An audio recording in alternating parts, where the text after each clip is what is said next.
Imagine standing in a quiet northern town, surrounded by mountains and forests, when the ground beneath your feet suddenly shifts with the force of a freight train. That's not a movie scene. It's a very real possibility for the people living in Dawson City, Canada. Hidden beneath the tranquil Yukon landscape lies a geological giant, the Tintina Fault. For more than 12,000 years, it has been silent, but new research suggests it might be ready to wake up in a spectacular and dangerous way. Stretching over 1,000 kilometers from the Yukon into Alaska, the Tintina Fault is like a massive crack in Earth's crust, a boundary where colossal slabs of rock slowly grind past each other. On the surface, it looks harmless, just rugged terrain, rivers, and forests. But deep underground, strain is quietly building, like a spring being wound tighter and tighter. Theron Findlay, a geologist from the University of Victoria, and his team decided to take a closer look at a section of this fault near Dawson City. This wasn't just a casual inspection. They used cutting-edge tools like high-resolution satellite images, aerial surveys, and LiDAR, a laser-based scanning method that can reveal subtle changes in the ground's shape. What they found was unsettling. In one location, the ground was visibly displaced by an astonishing 1,000 meters, evidence of a long series of powerful earthquakes millions of years ago. In another area, they spotted a smaller but still significant offset of about 75 meters, likely caused by more recent quakes, roughly 132,000 years ago. Since then, nothing major. At least, nothing visible. And that's exactly the problem. When a fault line hasn't released energy for thousands of years, it doesn't mean it's safe. Quite the opposite. It could mean that massive pressure has been silently accumulating.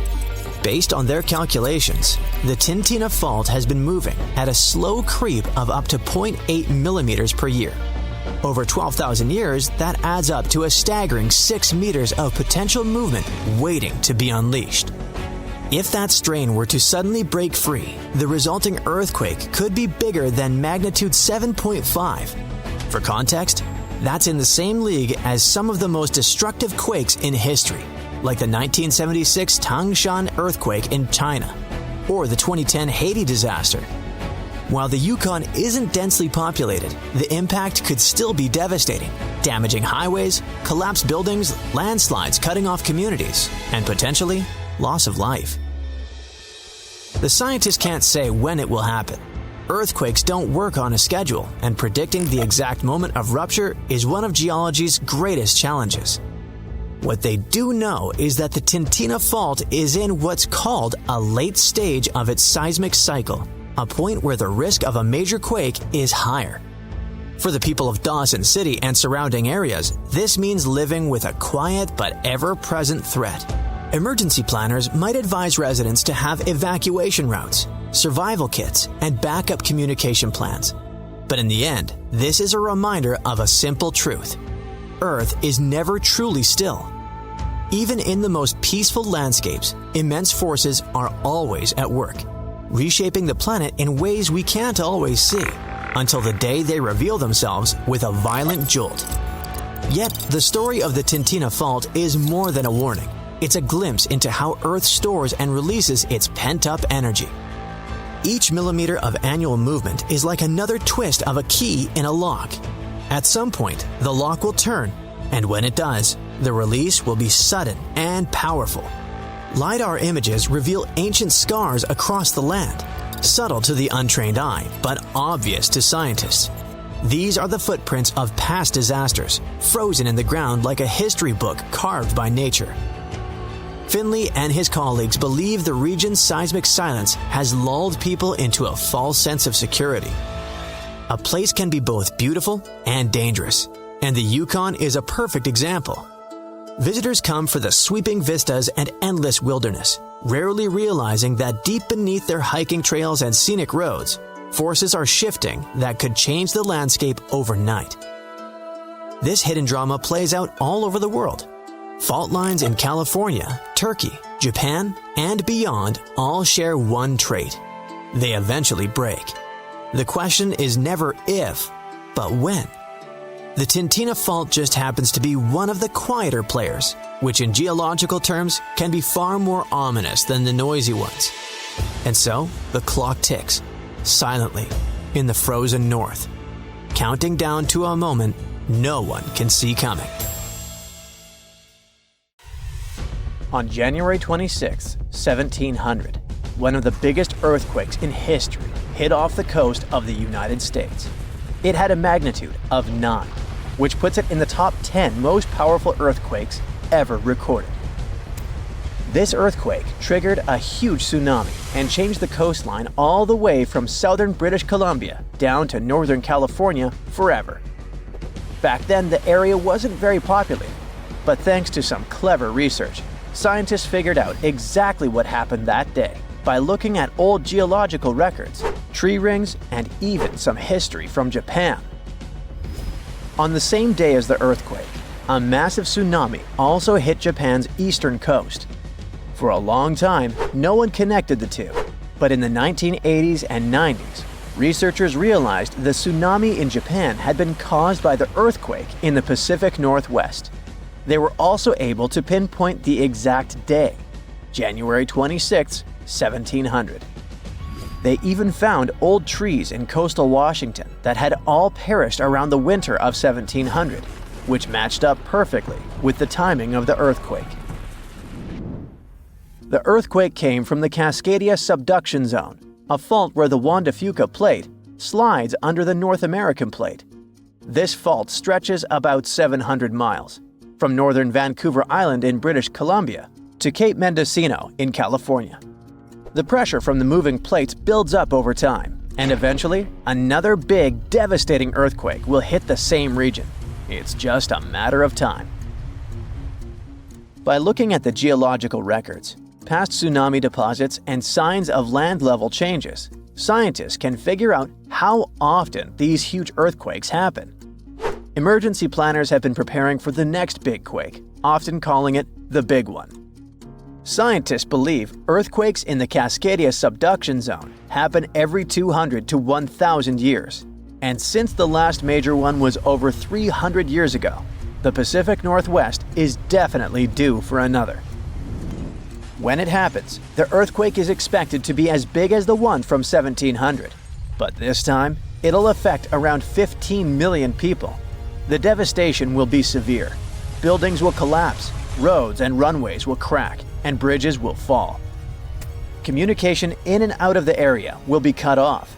But the worst part? The earthquake will trigger a massive tsunami that might hit parts of the Washington coast in as little as 10 minutes.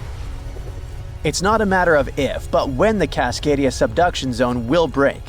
When it happens, it will be the worst disaster the US has ever faced. Worse than the Hurricane Katrina or Superstorm Sandy. It'll impact an enormous area, stretching from southern British Columbia all the way down through Oregon to northern California. That means millions and millions of people will be affected. Fairchild is considered a backup staging area for handling the aftermath of the earthquake, with Grant County International Airport in Moses Lake being the main one. For those who will survive the initial quake and tsunami, the aftermath could be just as disastrous. Aftershocks will follow, and transportation will be a mess. Roads will be damaged or completely blocked, airports will shut down, and most of the main routes, like Interstate 5, will have bridges destroyed. This means food and water supplies will be cut off, and it will be incredibly difficult for help to get in or for people to escape. Gas pipelines will most likely be damaged too, and restoring them could take anywhere from a few days inland to weeks or even months along the coast. Power outages will be widespread within 100 miles of the coast throughout the entire Pacific Northwest. And water could be out for 3 to 7 months. Even telecommunications will be down for 2 to 3 months across the Pacific Northwest, Alaska, and even parts of East Asia. The good news for eastern Washington is that it will mostly avoid the worst of it, thanks to natural barriers between the west and east sides of the state. The tsunami may hit the Columbia River Gorge, but it will lose energy quickly because of a sandbar under the river. The Cascade Mountains will absorb much of the earthquake's impact, so the east side won't feel it as strongly. And since eastern Washington won't get hit as hard, it'll be up to them to handle the aftermath of the quake. That means helping western Washington, taking in refugees from the areas that got destroyed, and delivering supplies to where they're needed.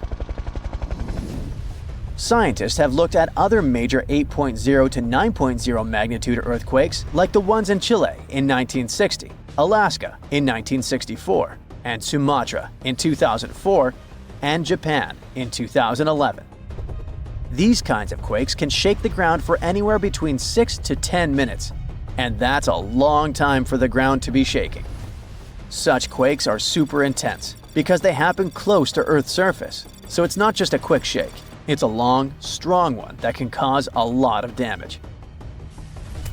If the Cascadia earthquake and tsunami were to hit tomorrow, over 13,800 people could lose their lives, and about 107,000 people could be injured. The economic toll in Washington, Oregon, and California could top 70 billion. To put that into perspective, we can compare these numbers with some other major earthquakes. In Chile's 1960 earthquake, about 1,650 people lost their lives. The 1964 Alaska quake resulted in around 140 lives lost. The 2004 Sumatra earthquake and tsunami took the lives of an estimated 280,000 people. And the 2011 Japan earthquake and tsunami caused over 20,000 casualties. Authorities know about the dangers of the Cascadia fault, but even with all the planning, no one can say for sure what will be needed when the big quake hits.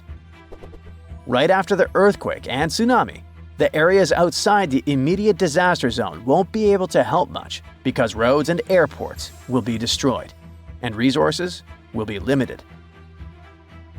How can we deal with this kind of disaster and its effects?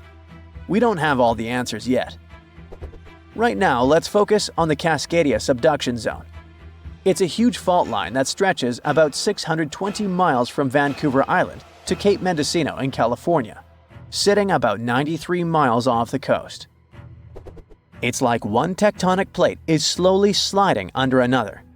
When the plates are close to the surface, about 18 miles deep or less, they get stuck because of friction, kind of like pushing two rocks together. Over time, this creates a lot of pressure. When the pressure finally becomes too much, the plates slip, causing a massive earthquake.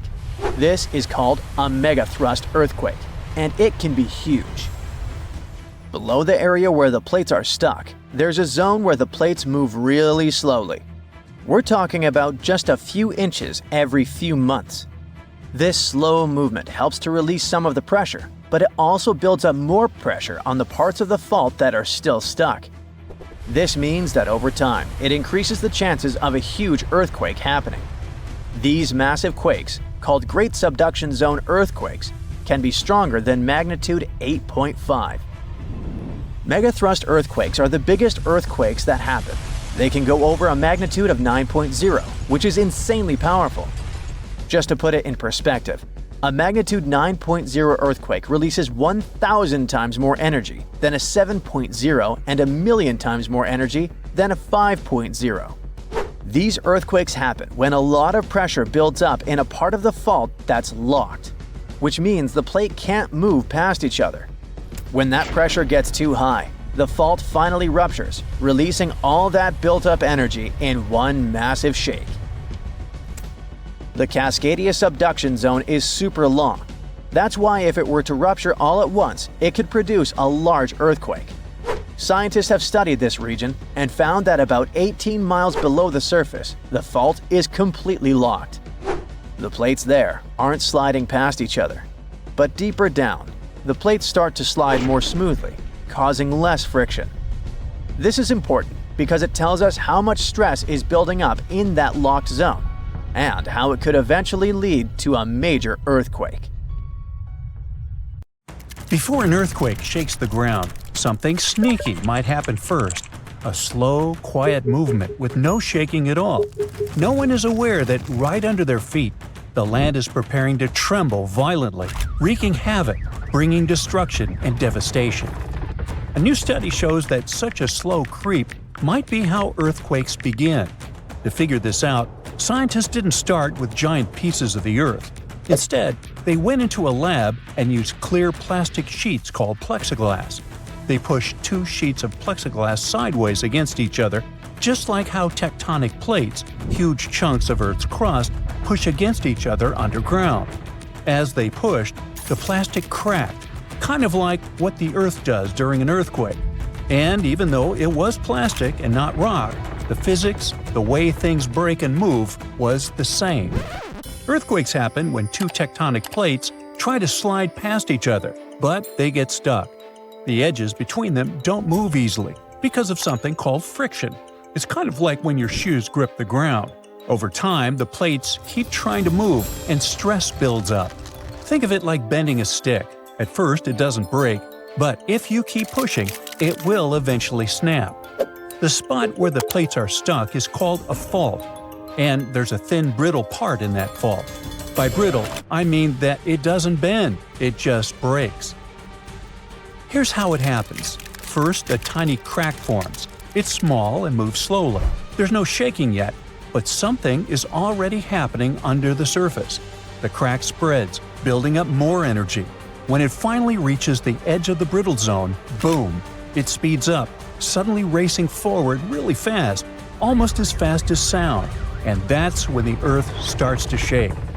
So scientists decided to find out how that very first crack starts. They conducted their experiment, whose setup was similar to a type of fault in the real world called a strike-slip fault, like the San Andreas fault in California. Even though the materials, plastic versus rock, are different, the way cracks form and move is exactly the same. The experiment has helped scientists understand that earthquakes don't always start suddenly. Sometimes there's a slow, quiet start, like a warning sign before the big quake. This early stage of an earthquake is called a nucleation front. It's like a seed of a crack, gently creeping through the material long before any actual rupture happens. This quiet and slow movement doesn't release energy into the surroundings. At first, scientists thought of cracks as simple one-dimensional lines, like a straight tear in paper. But something didn't add up.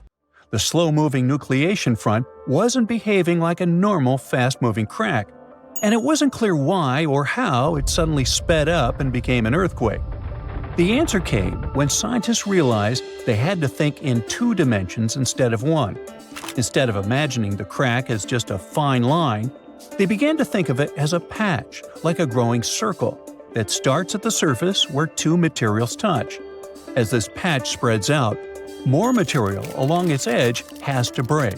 The important thing here is that the energy needed to break the material is related to how long the patch's edge or perimeter becomes. The bigger the perimeter, the more energy it takes to keep breaking. That's why this patch moves slowly at first. It doesn't yet cause the violent shaking we associate with an earthquake. Because it moves without sending shaking waves, this stage is called aseismic. Eventually, the growing crack patch spreads beyond the special brittle zone, where the materials are stuck. Outside this zone, the energy needed to keep breaking the material doesn't increase anymore. Instead, there's now extra energy building up, more than what's needed to keep the crack growing slowly. This extra energy doesn't stay quiet. It suddenly powers the crack to move much faster, turning it into a full-speed rupture. That's the moment when the earthquake begins and the ground starts to shake. These findings help explain how earthquakes might start off slow and silent before quickly turning dangerous. They show that small, slow cracks can suddenly transform into powerful, fast-moving ruptures if the conditions are right. Scientists believe that they can learn to detect the aseismic stage before a crack speeds up. It might one day be possible to predict earthquakes, or at least understand the warning signs better. Now, even though earthquakes are only the third most common type of natural disaster, they cause the highest number of fatalities. NASA plays an important role in studying earthquakes by using satellites that orbit the Earth. These satellites collect data and images that show how the ground changes after an earthquake. For example, they can detect when the land shifts, rises, sinks, or cracks. These surface changes help scientists learn more about the strength and impact of earthquakes. NASA's satellites can also track changes in nighttime lights. If a city goes dark after a quake, that's a clear sign that the area may have lost power and could need help. Now, how about we talk about the most common earthquake myths, like the one about megaquakes? Some people really worry about super huge earthquakes, but there's a limit to how big they can get. The size of an earthquake depends on the size of the fault where it happens. A longer and deeper fault can cause a bigger earthquake. For example, the San Andreas fault in California is long, about 800 miles, but not very deep, around 10 to 12 miles. This makes earthquakes bigger than magnitude 8.3 on that fault very unlikely. The biggest earthquake ever recorded happened in Chile in 1960. It had a magnitude of 9.5 and occurred on a huge fault that was almost 1,000 miles long and 150 miles wide. Technically, there's no set limit on the magnitude scale, but an earthquake bigger than magnitude 12 would need a fault larger than Earth, which just isn't possible. Now, earthquakes can happen near the surface or deep underground. Most occur in Earth's crust or upper mantle, down to about 500 miles deep. But the deepest ones happen only at subduction zones, places where one part of Earth's crust slides under another. In California, almost all earthquakes happen in the top 15 miles of the crust. One exception is the Cascadia subduction zone in Northern California, which continues up through Oregon, Washington, and Canada. Another misconception is that the ground can open during an earthquake, but usually that only happens in movies. A giant crack opening and swallowing things up during an earthquake is just fiction. In real life, the ground on either side of a fault slides past each other. It doesn't pull apart or open wide. Small cracks or holes can happen during landslides or ground failures, but not along the actual fault line itself. Faults don't open up because if they did, there'd be no friction, and without friction, there wouldn't be an earthquake at all. Now, some people think California could break off and sink into the ocean during an earthquake, but that's not how it happens. The ocean floor is just lower land with water above it. California can't fall in. What's really happening is that southwestern California is slowly sliding north toward Alaska along the San Andreas Fault. The Pacific Plate, which California sits on, is moving about 2 inches per year, about as fast as your fingernails grow. So, in about 15 million years, Los Angeles and San Francisco could be neighbors. And in 70 million years, Los Angeles might be sitting near Alaska. I can't wait. People often wonder whether an aftershock can be bigger than the earthquake itself. Aftershocks are smaller earthquakes that happen in the same area after a larger one. They're like our planet's way of settling down after the main shock. But if an aftershock turns out to be bigger than the first earthquake, then we call the bigger one the main shock, and the earlier one becomes a foreshock. About 5 to 10% of earthquakes in California are followed by a stronger one within a week. It's also possible for 2 quakes in the same area to be about the same size. However, very large earthquakes are rare, so it's even rarer to see 2 huge ones happen close together. There is a powerful force hiding underground where tectonic plates meet, and one forces another under it. This happens in the Pacific and Indian Oceans. Strain builds over centuries. The tension is unbearable until the megathrust awakens. The Earth shakes with a magnitude that can exceed 9 points, more powerful than any other earthquake. When the seafloor suddenly gets pushed up fast, it sends a huge ripple across the water, and a tsunami of huge force is out. These waves are called teletsunamis, and they cross entire ocean basins, ready to take over coastlines thousands of miles away. The thrust fault stretches over 600 miles. The Earth is not just shaking, it feels like it's tearing apart. This is the power of a megathrust earthquake. Those caught in its path will have to fight for their lives. Japanese authorities recently had to issue their first ever megaquake advisory. It happened because of a strong tremor on the edge of the Nankai trough ocean floor zone. In the end, most of the warnings were lifted, and there wasn't much damage from the 7.1 magnitude earthquake. Parts of southwestern Japan started to shake, and the superfast trains in Japan slowed down to stay safe, which made travel slower for everyone.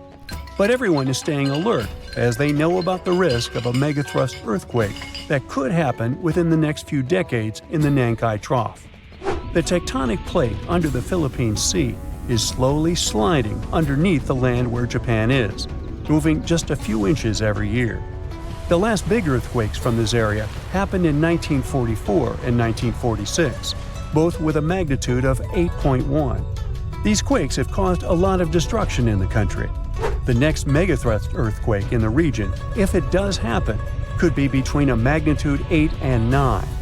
Scientists still can't agree on how likely this mega earthquake is to happen, but it could be up to 80% certainty. On the other side of the Pacific, scientists from the U.S. Geological Survey have studied a dangerous area along the U.S. West Coast. It's called the Cascadia Subduction Zone, and it stretches from northern California to northern Vancouver Island in Canada. Over the past 14,200 years, there have likely been at least 30 big earthquakes in this region. One major quake happens every 500 years on average. But for a long time now, Cascadia has been quiet, and it worries scientists. They think this might be because the area is locked, meaning the tectonic plates are stuck together and building up a lot of pressure. Eventually, the part of the seafloor could suddenly break and move by several feet. The shaking would be just 5 minutes, but it would create a powerful tsunami as the seafloor shifts that would last for 10 hours. If it happens, it's going to be the worst natural disaster in the country's history, according to experts. The ground on some inland hills could turn into something like quicksand. This would cause the hillsides to slide and crumble, taking down roads and bridges. Around 620,000 buildings could be badly damaged or even collapse, including about 100 hospitals and 2,000 schools. People in Washington state might have to take care of themselves without help for 2 weeks, finding food, water, and shelter on their own. Scientists are studying slow slip events, where the tectonic plates move very slowly over weeks or months, releasing some energy but not enough to stop a big one. Every time the magnitude of an earthquake goes up by just one number, the energy it releases is 40 times bigger. So we'd need about 1 million small earthquakes every day for 500 years straight to release the same energy as one huge magnitude 9 earthquake. But these small earthquakes might be clues that a bigger earthquake is coming. To better monitor the Cascadia fault, experts are mapping the fault more accurately and adding better monitoring tools offshore. Scientists receive over $10 million to install seismic sensors and seafloor pressure gauges on a fiber optic cable off the coast of Oregon. The goal is to be ready to warn people and potentially save lives when a big earthquake strikes. A sharp megathrust earthquake happened in this part of the world in 1964. It went down in history as the Great Alaska Earthquake and had a magnitude of 9.2. It lasted for more than 4 minutes, making it the most powerful earthquake in the history of the U.S. and North America. The ground shook so hard that it caused huge cracks and landslides. In Anchorage, many houses, buildings, and roads were destroyed because they weren't built to handle such a big earthquake. In some places, the land was permanently changed. For example, the coastline near Kodiak and Hinchinbrook Island was lifted by 30 feet. In other areas, like Gerwood and Portage, the ground sank by 8 feet. They had to rebuild roads higher so they wouldn't be flooded by the tide. A huge 27-foot tsunami wiped out the entire village of Chiniga. Many coastal towns were heavily damaged, not just by the earthquake, but also by tsunamis and the fires that followed. After the main earthquake, there were thousands of smaller aftershocks for months. A moderate earthquake of magnitude 4.4 shook Los Angeles in August 2024. Once it was over, the LA Fire Department checked around the city and didn't find any major damage or anyone hurt. In the nearby city of Pasadena, which is close to the earthquake's epicenter, a water pipe burst inside City Hall and everyone had to leave the building. Thankfully, there was no danger of a tsunami. The best we can do to avoid panic in such situations is to be prepared. Japan is one of the places on Earth where earthquakes happen the most because it sits on the edges of 4 tectonic plates. Around 1,500 of these earthquakes each year are noticeable. Because of this, the people in Japan have learned to live with earthquakes. The 1950 law set a rule that buildings should be able to handle earthquakes up to a magnitude 7 without falling apart. An update 30 years later said that buildings should only have minor damage in such earthquakes and still work as usual. But if an earthquake is even stronger, the law says the building's main job is to not collapse and save people's lives. At the most basic level, buildings are made stronger with thicker beams, pillars, and walls so they can handle shaking better. Another technique is placing special pads made from materials like rubber at the base of a building. Some buildings are even built on thick layers of padding that separate them from the ground completely, which helps protect them during an earthquake. A skyscraper might sway back and forth a lot, moving up to 5 feet.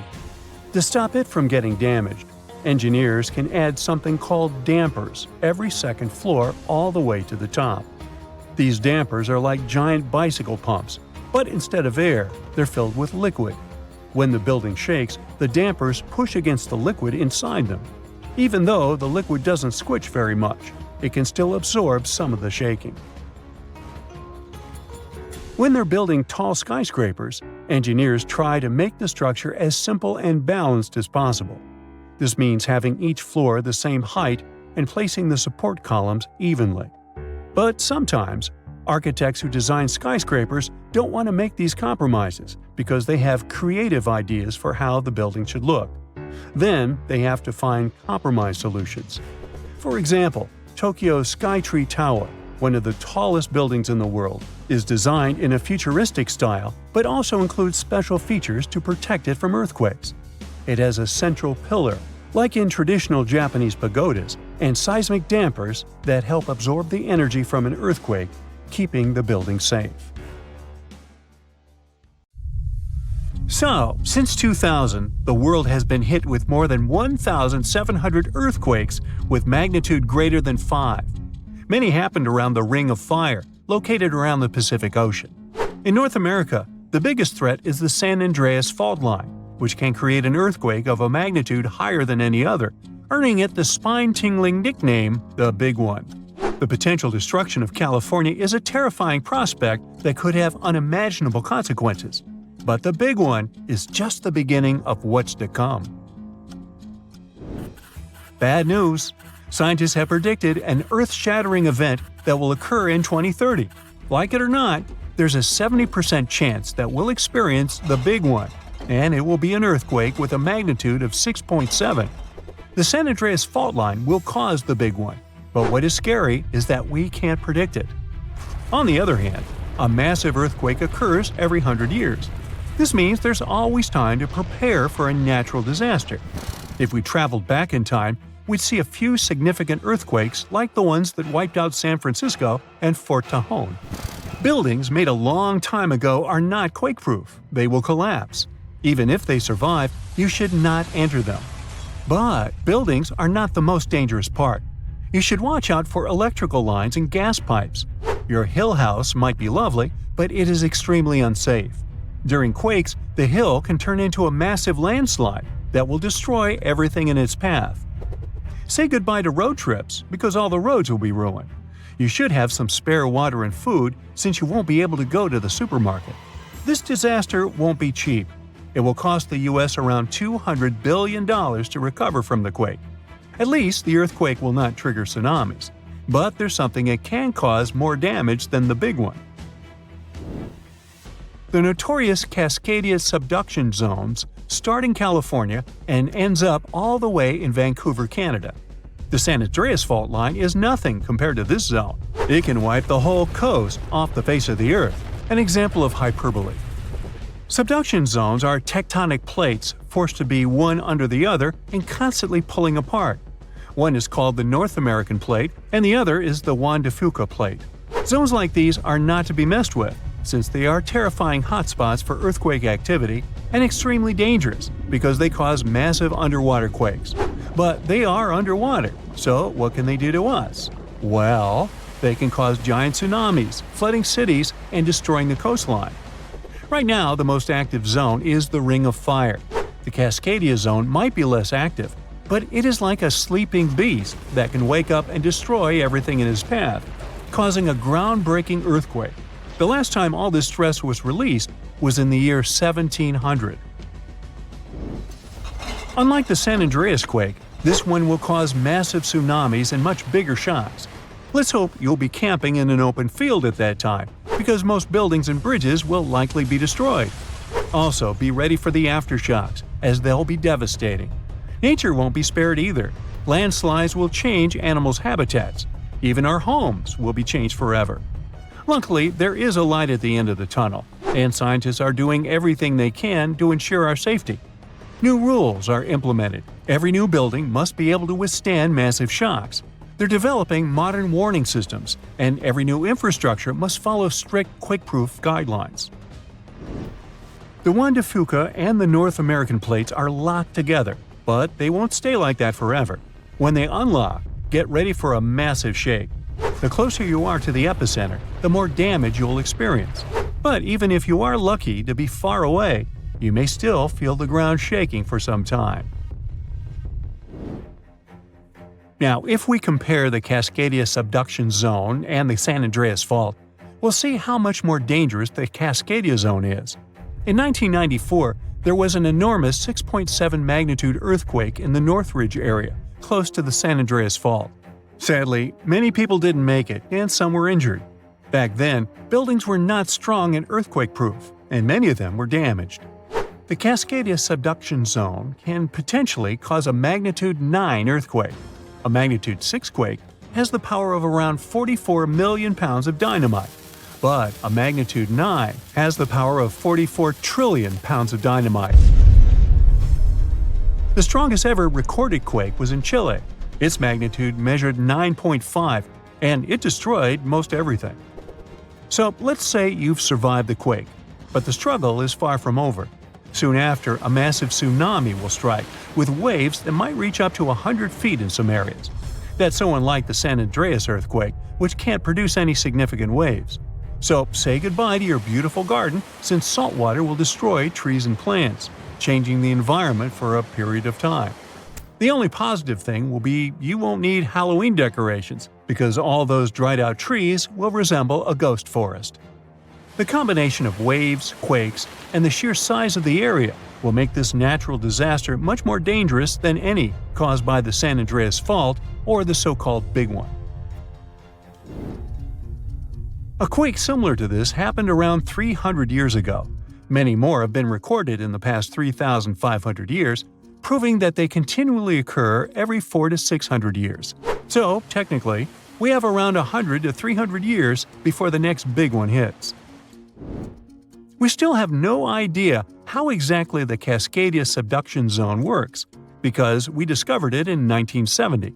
This zone is super scary because it can cause big earthquakes. It was found by accident when researchers studied the Ring of Fire.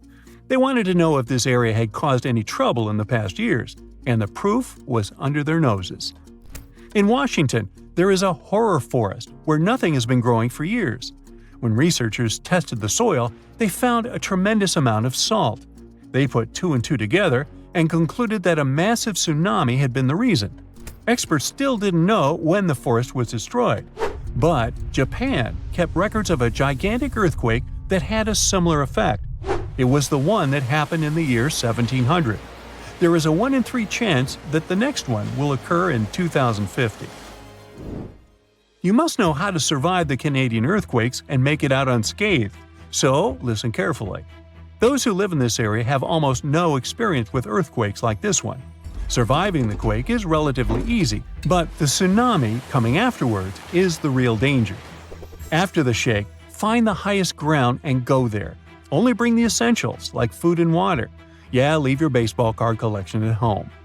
After the first hit, don't try to go down.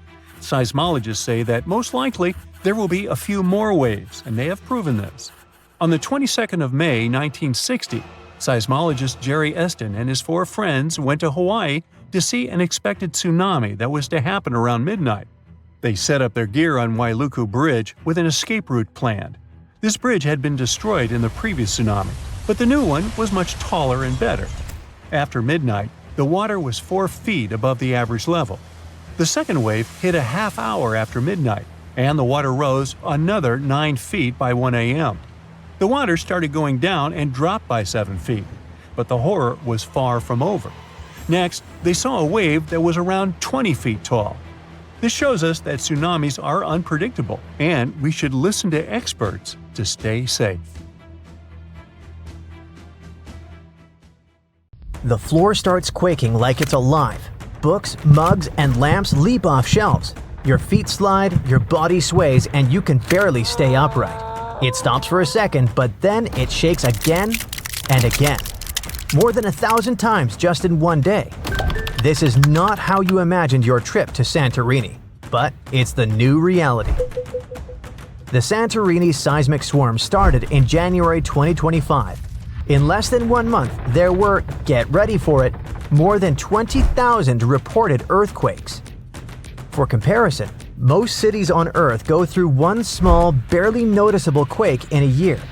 It all started with small jolts that residents could feel, but tourists might have mistaken for large trucks driving nearby. But by February, things got serious. A magnitude 5.3 quake struck.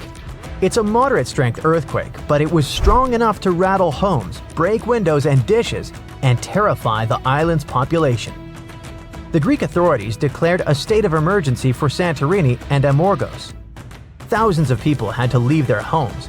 Schools closed, and hotels temporarily evacuated their guests. Santorini is famous for its volcano, the one that blew up in a massive eruption around 1600 BCE and inspired the legend of Atlantis. It's still considered to be active, although there have been no significant eruptions since the 1950s.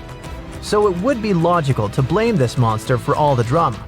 But nope, these tremors weren't volcanic.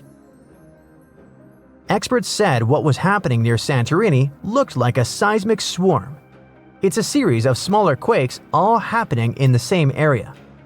They are happening along faults, which are cracks in the Earth's crust that can suddenly shift when the tension gets too high. Think of the ground like a giant, stressed-out Rubik's Cube. At some point, it twists and snaps somewhere. Near volcanic areas like Santorini, fluids moving underground can sneak into these cracks and make them easier to break. Plus, there's the natural stress from tectonic movements. It's like adding oil to a squeaky, overworked hinge. Suddenly, everything slips. Nobody knows exactly what's coming next. Tracking thousands of tremors isn't easy. Many of them are too small for traditional seismic sensors to pick up. But this time, scientists have their new best friend to help out. I'm talking about artificial intelligence. Thanks to machine learning, researchers can detect patterns in tiny vibrations that humans might miss. This technology has helped a lot to understand the swarm. It lets scientists map which parts of the crust are most active and even predict possible future activity. The AI analysis suggests the quakes aren't random. They seem to be clustered along a fault line near the underwater Colombo volcano. This area has a long history of seismic activity. Even though Colombo hasn't erupted recently, the magma beneath it might be subtly shifting the crust, and it adds tension to the tectonic plates above. It's like a simmering pot. Nothing boils over yet, but the heat is definitely building. The swarm has subsided after a couple of months of constant shaking, but it doesn't mean it's over for good. Even after a lull, another swarm could strike, or a larger quake could happen along the same fault lines. That's why scientists are now studying the data collected from the swarm. If you're thousands of miles away from Santorini and don't have plans to visit, it doesn't mean you're 100% safe from a similar scenario. Seismic swarms like the Greek one happened in the Caribbean, Iceland, and Italy. One of the best documented swarms in history happened in Japan, in a suburb northwest of Tokyo. It was all going on in a town sitting on a seismological observatory, like a secret underground lab for tracking earthquakes. The swarm kicked off in August 1965 with just 3 earthquakes that were so weak nobody could feel them. But things escalated fast. And 3 months later, 100 quakes a day were strong enough for people to feel. On one day, the observatory recorded almost 7,000 quakes. Out of those, 585 were strong enough to actually shake the ground, meaning you could feel a quake roughly every 2.5 minutes. Scientists figured out that the swarm was caused by fluids moving underground, kind of like the Earth's crust, stretching and bubbling.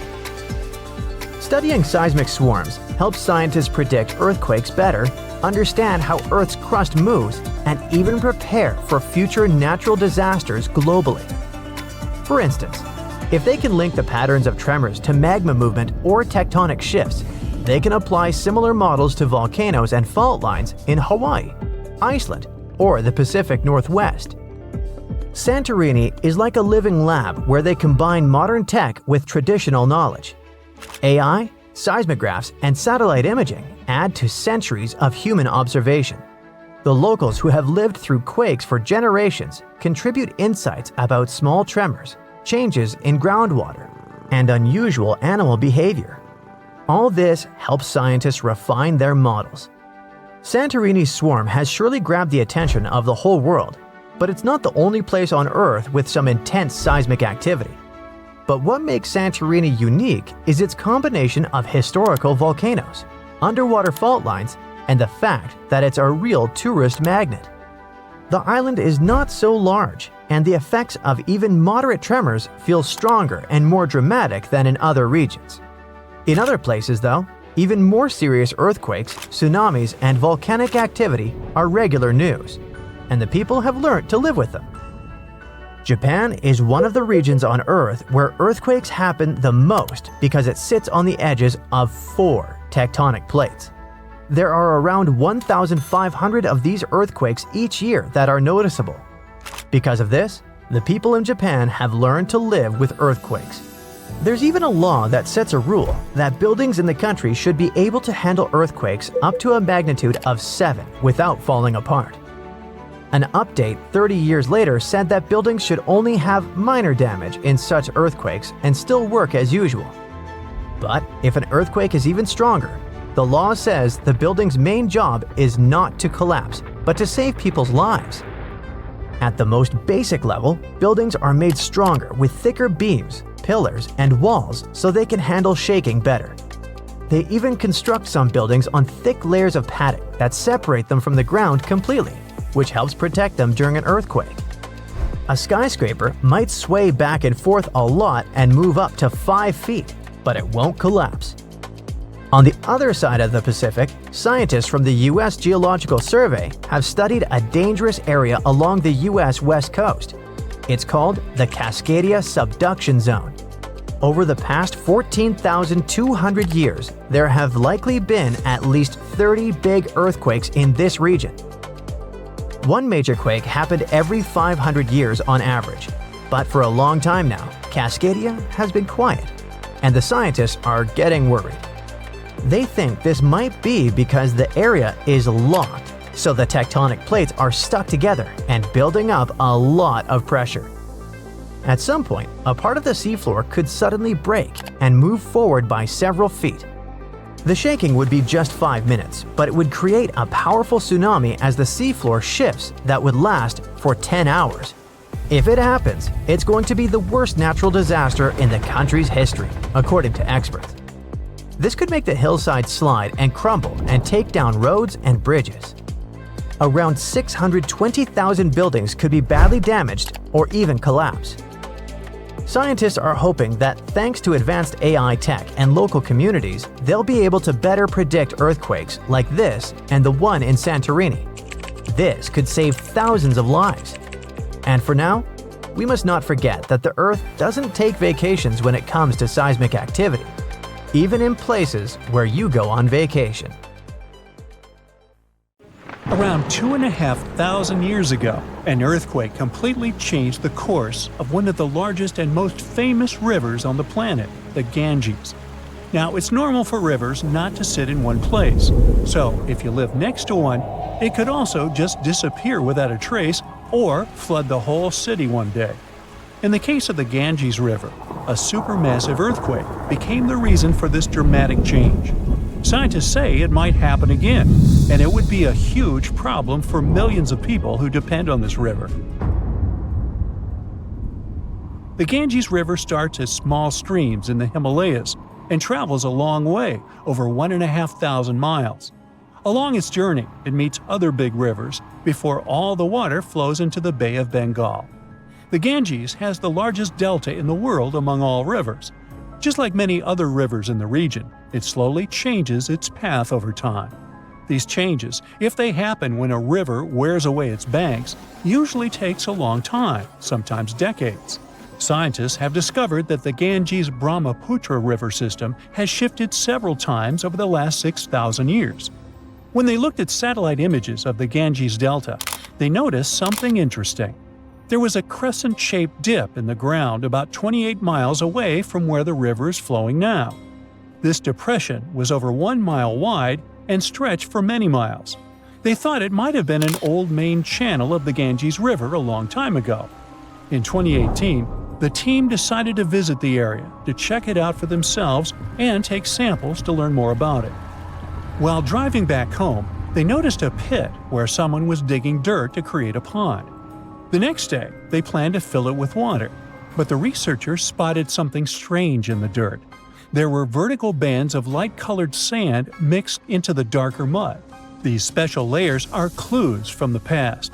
They show that an ancient earthquake made sand and water shoot up from below the ground and created sand volcanoes that were trapped in time. The scientists studied the sand and mud and figured out that these earthquakes happened around 2,500 years ago and were strong, with magnitudes of 7 to 8. The epicenter was over 110 miles away from the main stem of the river, but it was powerful enough to displace it. It could have affected around 140 million people. The Ganges-Brahmaputra system is close to spots where Earth's tectonic plates meet, so earthquakes happen here often. There's no danger right now, but scientists think that another massive earthquake could happen in the next few hundred or thousand years. It could threaten up to 170 million people. That's about half the population of the U.S. No one can predict exactly when an earthquake will happen or how strong it will be. Learning how earthquakes in the past moved rivers helps scientists figure out patterns and make guesses about similar events in the future. This knowledge could help us prepare better and create safety plans before another big earthquake strikes. Now, the Ganges isn't the only river at risk. The Yellow River, the Irrawaddy River, and rivers in the United States, like the Klamath and San Joaquin, all face similar dangers. The mighty Mississippi River has also switched its path many times over the last 7,000 years. Right now, there's a huge system of dams and barriers called a control structure in central Louisiana. This structure's job is to stop the Mississippi from spilling over its banks and joining a nearby river. But scientists think that, in theory, these barriers wouldn't handle mega floods. So the Mississippi could break free and change its course again. This would cause massive problems, especially in southern Louisiana. One of the recent examples when a river changing its course caused disaster was the Kosi River in India. In August 2008, over just a few days, the river's path shifted by almost 60 miles, which is a huge change. Floods happen in some parts of the state rather often, but they hadn't seen such strong ones in over 50 years. They affected around 1,000 villages and 3 million people, and about 1 million people had to be evacuated to safety. Since many of these people hadn't faced floods in so long, they weren't ready to handle it quickly. It caused even more damage to their homes and lives. Scientists have been trying for decades to figure out what exactly makes rivers suddenly change their course. A new study explains that two things work together to make a river to do it. This process is called avulsion. First, there's the setup, which is like building up tension before something big happens. Over time, sediment, sand, dirt, and other stuff carried by the river gets deposited in certain places. It either raises the river above the land around it or makes a nearby slope steeper than the river's current path. Then there's the trigger, which is like the final straw that makes everything happen. This trigger could be a big flood, an earthquake, or even something like a pile of logs blocking the water. Now, researchers looked at satellite images of about 170 cases of avulsion from the past 50 years. They noticed these events happen most often near river mouths and near mountains. Rivers were about 3 times more likely to change course in these places than in the areas between them. They also studied 58 river channels in detail, using super-clear maps to measure super-elevation. That's how high the river is compared to the land around it.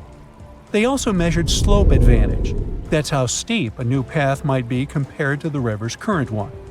They found that near mountains, rivers often pile up so much sediment that they become super-elevated and spill over. But near river mouths, like in deltas, rivers need a steep slope advantage to break through the mud and form a new path. These two factors work together like a seesaw. If one is stronger, the other doesn't need to be as strong for an avulsion to happen. To figure out where a river might go if it changes course, the researchers created a smart computer algorithm. This tool uses maps to measure the terrain's steepness and the river's flow to predict where the river might move. They tested it on 10 past avulsions, and it correctly guessed the path every single time. Scientists hope they could use these findings to protect people living near rivers from sudden floods. Rivers changing course played a big role in creating one of the first organized administration systems in the world. Scientists found clues for this in the territory of ancient Mesopotamia. This name means the land between two rivers, and it was between the rivers Tigris and the Euphrates. People living there relied on these rivers for water, food, and transportation. Scientists wanted to figure out how these sudden changes in these rivers affected ancient people. To do this, they used 2 kinds of maps. The archaeological maps show how ancient cities grew over time, including what types of buildings people built. Certain buildings, like big palaces or city walls, could show when each city first had an organized administration. The second kind of map showed where the Tigris and Euphrates rivers flowed long ago. They often shifted, sometimes slowly, and sometimes very quickly and dramatically. Around the year 5000 BCE, Mesopotamia started to become drier and farming became harder. Farmers had to grow their crops near rivers, where they could use the natural floods to water their fields or dig little channels to bring river water to their plants. Because farming was so important, towns and cities grew near the rivers too, so people could stay close to their food. But when a river suddenly changed its course, people didn't give up. They worked together to dig long canals to bring water from the new river path back to their fields. The canals helped them get water again, and the administration buildings showed they were organizing as a community to solve big problems together. A magnitude 15 earthquake has the potential to completely destroy our planet and evaporate all the water in a matter of seconds, leaving Earth uninhabitable. Over 500,000 earthquakes happen annually, but none have a magnitude of 15. 90% of quakes occur in the terrifying Ring of Fire zone located around the Pacific Ocean. The ground there is like jello. It shakes almost constantly. The most powerful earthquake to have ever struck Earth had a magnitude of 9.5. That much power can lengthen or shorten the day. But there's probably an earthquake in the confines of your own home now caused by a speck of dust landing on a table. But it has a power of negative 15 magnitudes. Earthquakes happen when tectonic plates move. They're like Lego pieces that are not properly secured, and when they move up, down, or hit one another, the ground also moves, triggering earthquakes. This tectonic energy acts like a battery. It stores energy for a long time, up to 500 years. When this stored energy is released in a sudden burst, the consequences are horrifying. Even the strongest structures submit to this relentless force that leaves a trail of destruction in its path. In some instances, earthquakes can even trigger tsunamis, amplifying the chaos. Such a crazy amount of power can split the ground open and cause severe damage. The strength of an earthquake is measured by the Richter scale, but now it's being replaced by the moment magnitude scale. When there's an earthquake, we hear about how strong it is. It's usually from 1 to 10. Luckily, we haven't had a Richter scale earthquake yet. The most powerful earthquake to have ever happened in modern history occurred in Chile in the 60s. It was around 9.5 on the Richter scale, and it altered Earth's rotation and messed up the length of the day by around 2 milliseconds. It also triggered a massive tsunami and affected a vast area of 155,000 square miles. The Richter scale doesn't actually have a limit. Still, anything above 25 doesn't need measuring, because if that ever happened, we would simply turn into dust, and nobody would care to measure this disaster. As we said, the strongest earthquake had a magnitude of 9.5.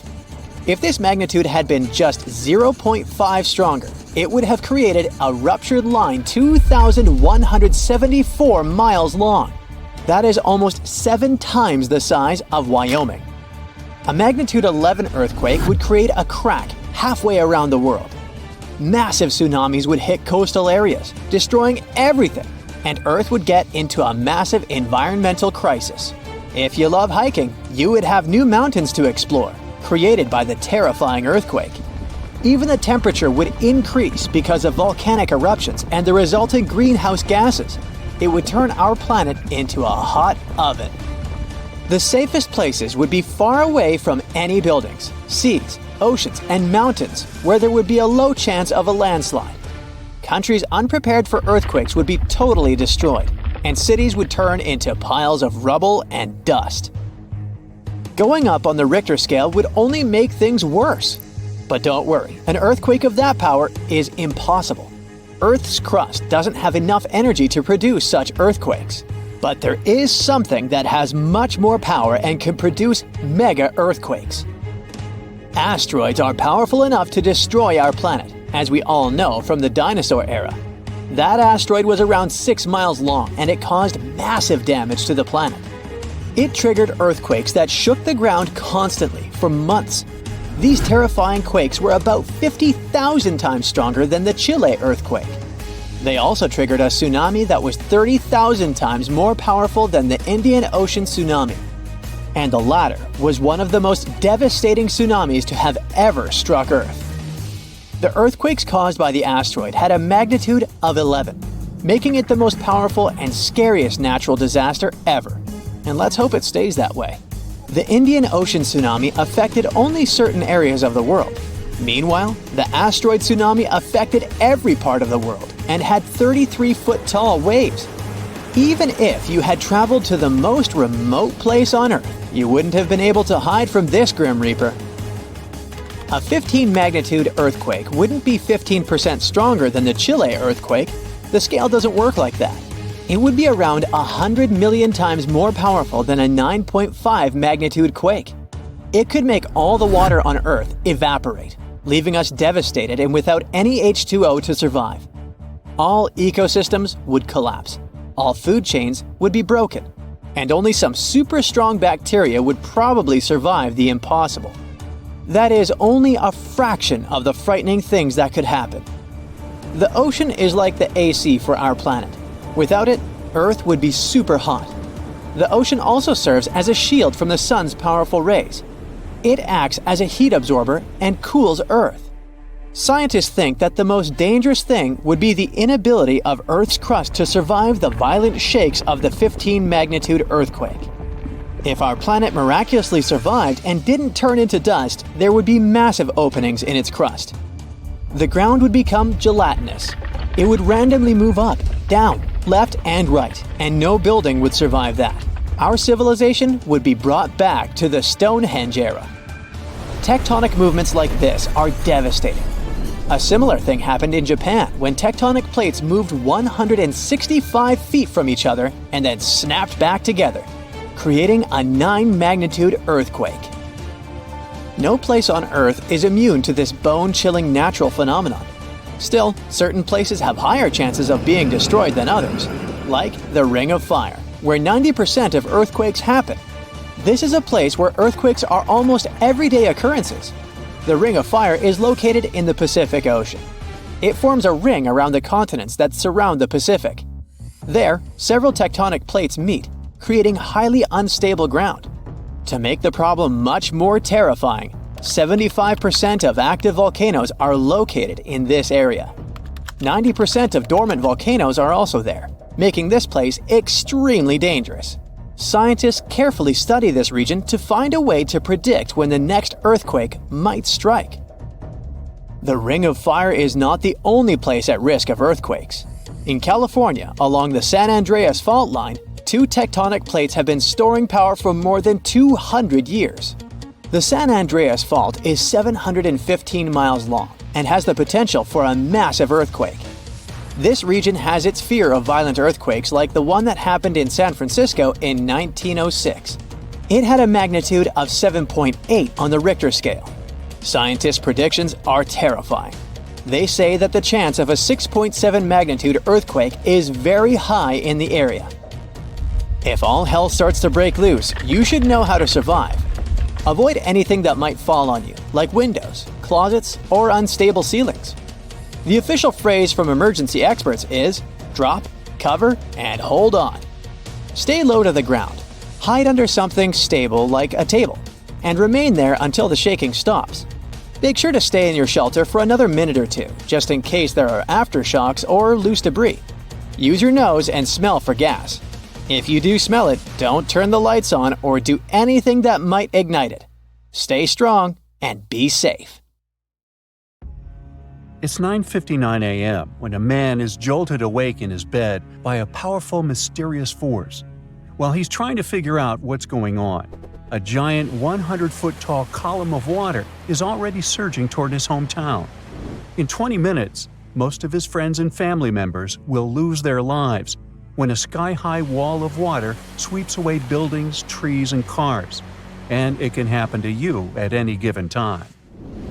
It's the day after Christmas in 2004. Thousands of tourists from Europe and America are enjoying tropical beaches in Thailand, Sri Lanka, and Indonesia when a powerful undersea earthquake strikes off the western coast of northern Sumatra, Indonesia. It's a 9.3 magnitude earthquake, the most powerful ever recorded in Asia. It triggers one of the largest tsunamis in history, the Boxing Day tsunami, which will take the lives of 230,000 people within a few hours. The city of Banda Aceh in Sumatra, Indonesia, home to 260,000 people, is the closest to the earthquake's epicenter. In less than half an hour after the quake, huge 10-story tall waves crash into the city. More than 60,000 people lose their lives immediately. The destruction is so severe that almost no one in its path survives. Next, the tsunami hits Thailand. The waves, rushing at a mind-boggling 500 miles per hour across the Indian Ocean, reach the shores of Phang Nang and Phuket about 90 minutes later. Despite such a significant time gap, both locals and tourists are caught totally off guard. Many beachgoers even walk out onto the beach, curious about the strangely receding sea, only to be overtaken by a towering wall of water. Nearly 5,400 people, including 2,000 foreign tourists, won't survive that day in Thailand. An hour after Thailand, the tsunami hits southeastern India near Chennai. Debris-filled waves push miles inland, taking the lives of more than 10,000 people. Sri Lanka faces even worse devastation. The island will lose over 30,000 people, and hundreds of thousands will become homeless. The tsunami's incredible strength is evident even far away. 8 hours later, it claims its last victims in South Africa, 5,000 miles from the quake's epicenter. There, rogue waves catch swimmers off guard. Researchers from NOAA's Center for Tsunami Research explain that the destruction was due to the sheer power of the earthquake. It originated from a megathrust fault. That's where heavy ocean plates dive beneath lighter continental plates. These faults are the largest in the world and lie underwater. The 2004 earthquake ruptured a 900-mile stretch of the Indian and Australian plates, 31 miles beneath the seafloor. Plus, instead of one quick jolt, the quake lasted for 10 minutes and released an unimaginable amount of energy. During the shaking, massive sections of the seafloor moved upwards by 130 feet. That's a lot. Such a sudden movement set colossal waves rippling across the ocean. Imagine it like dropping a massive pebble into the water. The thing is, tsunami waves aren't like those surfing waves you may imagine. No, they look like a fast-moving whitewater river that floods everything in its way.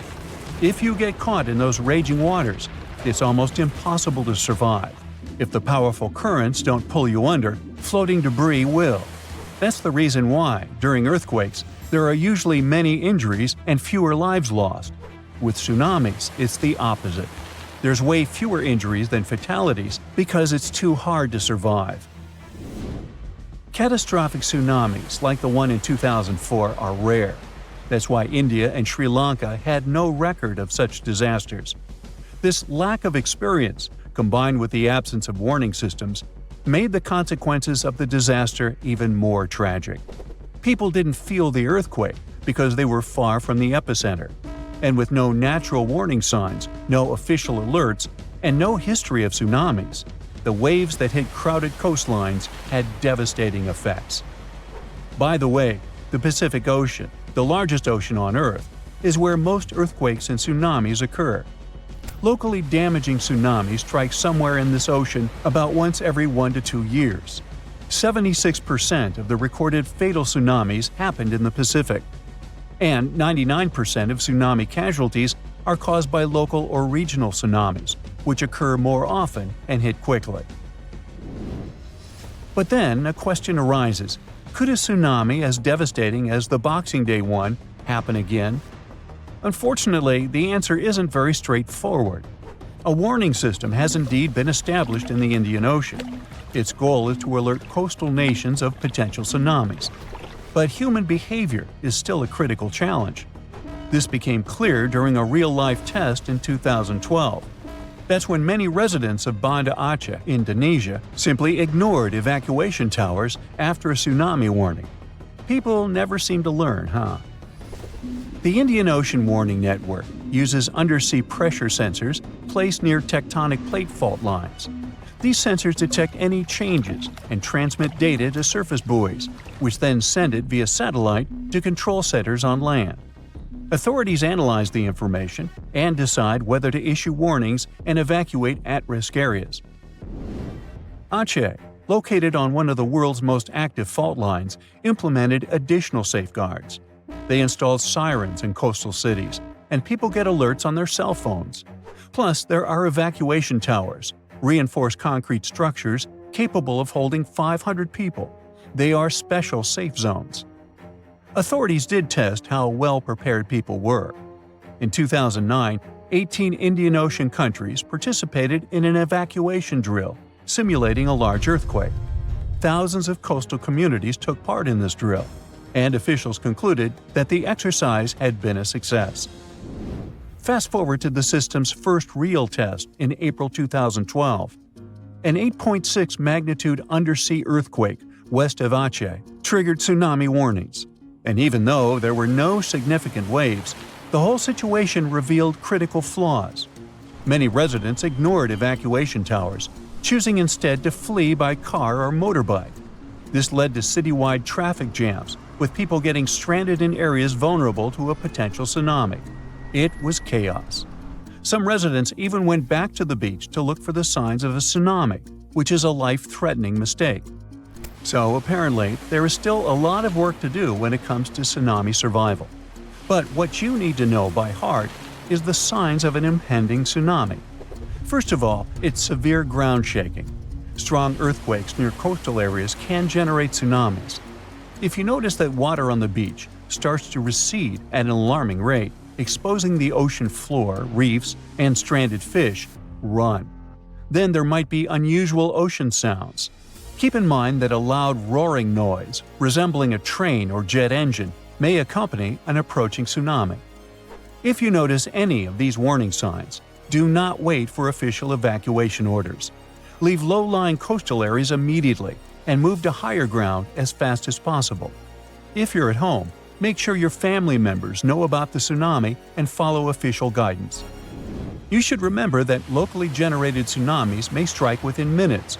You have to act quickly. If it's a distant tsunami, you may have more time to evacuate. If you don't have an opportunity to move inland, hide in high reinforced concrete buildings. Avoid staying in small buildings or homes in low-lying areas. If you're on a boat, stay offshore. Tsunami activity isn't as dangerous in deep water, so avoid returning to port during a tsunami warning. If you're already in port, check with harbor authorities for guidance. If it's possible to move to deep water, do it in an orderly manner. It may be safer for small boat owners to leave their vessel and move to higher ground. And always, prioritize moving to higher ground over saving your belongings. If you live in a coastal area, you can take some measures to protect your property in advance. Since most tsunami waves are under 10 feet, you may consider elevating your house. It can reduce damage. You can also consult an engineer to assess and reinforce your home.